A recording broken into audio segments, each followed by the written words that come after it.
වතුර ඕන මිනිස්සුන්ට ගම් වතුර ඕනේ. කරුණාව ඕනේ. දැන් ඔය මොකද වෙලා තියෙන්නේ?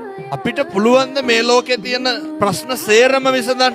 අපි දන්නේ තථාගතයන් වහන්සේට උදේ පාන්දර නැගිටලා හැමදාම සුනීතලා සෝපාකලා වගේ හොයාගෙන යන්න ගියා නම් මොකද වෙන්නේ? ජීවිතේට බණ කියන්න හම්බ වෙනවා. හැමදාම මිනිස්සු හොයාගෙන යන්න වෙනවා. මගේ අතේ තියෙන්නේ මට දැන් දෙන්න පුළුවන් දෙයකට ඇල්වතුර වීදුරුවක් විතරයි. ඒක දීලා සතුටු වෙන්න.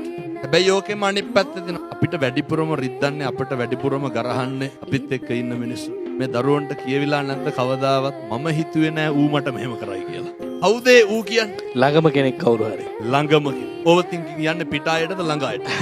ළඟ අයට. මතක තියාගන්න. මේ ලෝකේ හැම එකක්ම වෙනස් වෙනවා. මොකක්ද මේ ලෝකේ වෙනස් වෙන්නේ? වෙනස් වීම දරා ගන්න පුරුදු වෙන්න. පූජ්‍ය කත්නෝරුවේ සිරිධම්ම හිමියන්ගේ සුසංවාදී තුරුණු සභාව තුරුණු සිත උඳුව පුරපසළොස්වක පොහෝ දින සවස 4:30ට සේරුවිල මංගල මහා සෑරදුන් අභියස සිට සජීවීව